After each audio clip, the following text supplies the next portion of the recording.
Hi അസ്സലാമു അലൈക്കും. അപ്പോൾ നമ്മളിന്ന് എൻ്റെ വീട്ടിലെ കുറച്ച് വിശേഷങ്ങളാണ് കാണാൻ പോകുന്നത്. ഇതാണ് എൻ്റെ വീട് കേട്ടോ. അങ്ങനെ നമ്മൾ തലേന്ന് നൈറ്റ് തന്നെ വന്നിട്ടുണ്ടായിരുന്നു. കുറച്ച് വിശേഷങ്ങളും കാര്യങ്ങളൊക്കെ ഉണ്ട്. അതിന് മുൻകൂട്ടി തന്നെയാണ് വന്നത്. അങ്ങനെ അതാണ്ട് ഇതാണ് എൻ്റെ വീട്ടിൽ കുറച്ച് ഫ്രൂട്ട്സും കാര്യങ്ങളൊക്കെ വീട്ടിൽ തന്നെ ഉണ്ട്. അതായത് നമ്മുടെ റംബൂട്ടാൻ എല്ലാവരുടെ വീട്ടിലുണ്ട്. റംബൂട്ടാൻ പിന്നെ ഇപ്പോൾ വന്ന് വീണിട്ടുണ്ട്. ഇപ്പം ആ ഒരു സീസണല്ലേ റംബൂട്ടാൻ്റെ. പിന്നെ ഇതാണ് നമ്മുടെ ചീമനെല്ലി. ഇത് കുറേ വർഷങ്ങളായി ഞങ്ങൾ നട്ടിട്ട് ഇതുവരെ എന്തായാലും ഇപ്രാവശ്യമാണ് ഒന്ന് കഴിക്കാൻ കിട്ടുന്നതന്നെ. ഇത് ഇപ്രാവശ്യമാണ് പിടിച്ചത്. കഴിഞ്ഞ പ്രാവശ്യം പിടിച്ചു, പക്ഷേ അങ്ങനെ ആരും കണ്ടില്ല. പൊഴിഞ്ഞു പോയപ്പോഴാണ് അറിഞ്ഞത്. അങ്ങനെ നമുക്ക് ജസ്റ്റ് നമ്മുടെ ടെറസിൻ്റെ മേളിൽ നിന്ന് തന്നെ പിച്ചെടുക്കാൻ പറ്റുന്ന രീതിയിലായിരുന്നു ചീമനെല്ലിക്ക പിടിച്ചിട്ടുള്ളത്. പല നാട്ടിലും പല പേരാണ്. ഞങ്ങൾ ചീമനെല്ലിക്ക എന്നാണ് പറയുന്നത്. അങ്ങനെ മോന് കുറച്ച് ഡയപ്പറൊക്കെ മാറ്റിയിട്ട് കുറച്ച് ഫ്രീ ആക്കി നടത്താമെന്നും പറഞ്ഞ് നമ്മുടെ തോർത്തൊക്കെ ജസ്റ്റ് ഇങ്ങനെ നാക്കി ഇട്ടിരുന്നിരുന്നു. നല്ല രസമുണ്ടായിരുന്നു കാണാനത്.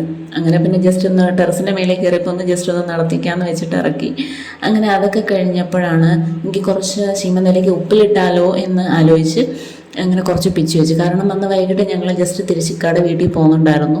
അങ്ങനെ കുറച്ച് ചീമനെല്ലിയും കാര്യങ്ങളുമൊക്കെ താഴോട്ട് ഇറങ്ങി പറിച്ചെടുത്തിട്ടുണ്ടായിരുന്നു. അങ്ങനെ അത് കഴിഞ്ഞ് നമ്മുടെ അമ്പഴങ്ങയാണ്.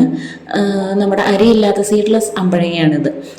ഇതും പൂത്ത് വരുന്നതേ ഉള്ളൂ. അതിൻ്റെ സീസണായി വരുന്നതേ ഉള്ളൂ.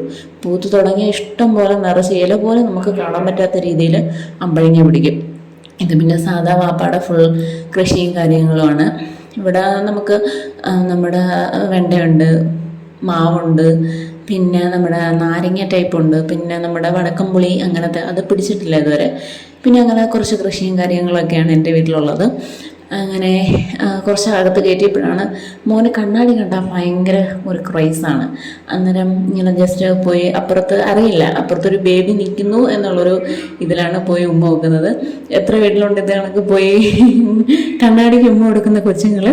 അങ്ങനെ അതൊക്കെ കഴിഞ്ഞ് ഞങ്ങൾ വൈകിട്ട് ജസ്റ്റ് തിരിച്ച് കട വീട്ടിൽ പോവുകയാണ്. അങ്ങനെ ഉമ്മാക്കും വാപ്പാക്കും ഒക്കെ ടാറ്റ പറഞ്ഞു ഞങ്ങൾ ഇറങ്ങി. മോനാണെങ്കിൽ കൂടുതലും ആണുങ്ങളോടാണ് കൂടുതലും പെട്ടെന്ന് പോകുന്നത്. പെണ്ണുങ്ങളുടെ അടുത്ത് അധികം പോകാൻ ചാൻസ് കുറവാണ്. ആദ്യം പിന്നെ എൻ്റെ കയ്യിൽ മാത്രമേ വരാറുള്ളൂ. അങ്ങനെ അവിടെ നിന്ന് ഞങ്ങൾ നേരെ കുന്നിക്കോട് പോവുകയാണ്. കാര്യം എന്തൊക്കെ ആലോചിച്ച് വണ്ടി ഓടിക്കുന്നുണ്ട്. ഞങ്ങളും ജസ്റ്റ് കാര്യങ്ങളൊക്കെ പറഞ്ഞ് എങ്ങനെ കുന്നിക്കോടെത്തി. പിന്നെ തിരിച്ച് പിറ്റേ ദിവസം ഞങ്ങൾ ഇത് കണക്ക് കട റിലേറ്റീവ്സിന് വീട്ടിൽ പോകണമായിരുന്നു.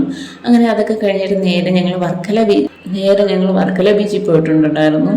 അവിടെ ഇക്കടെ കസിനെയും കൂടെ കൂട്ടായാണ് ഞങ്ങൾ പോയത്. അങ്ങനെ ഇക്കടെ ഉമ്മായും കസിനും എല്ലാവരുമായിട്ട് ഞങ്ങൾ വർക്കല ബീച്ചിൽ പോയി. ഇതിന് മുമ്പും പോയിട്ടുണ്ട്. ജസ്റ്റ് പിന്നെ വന്നതല്ലേ, കുറേ നാളുകൂടി വന്നതല്ലേ എന്ന് വെച്ചിട്ട് ജസ്റ്റ് ഒന്ന് എൻജോയ്മെൻറ്റ് ചെയ്യാൻ പോയി. അപ്പോൾ ഇത്രയൊക്കെ ഉള്ളൂ. എല്ലാവർക്കും ഇഷ്ടപ്പെട്ടെന്നുണ്ടെങ്കിൽ ലൈക്ക് ചെയ്യണേ, ഷെയർ ചെയ്യണേ, സബ്സ്ക്രൈബ് ചെയ്യണേ.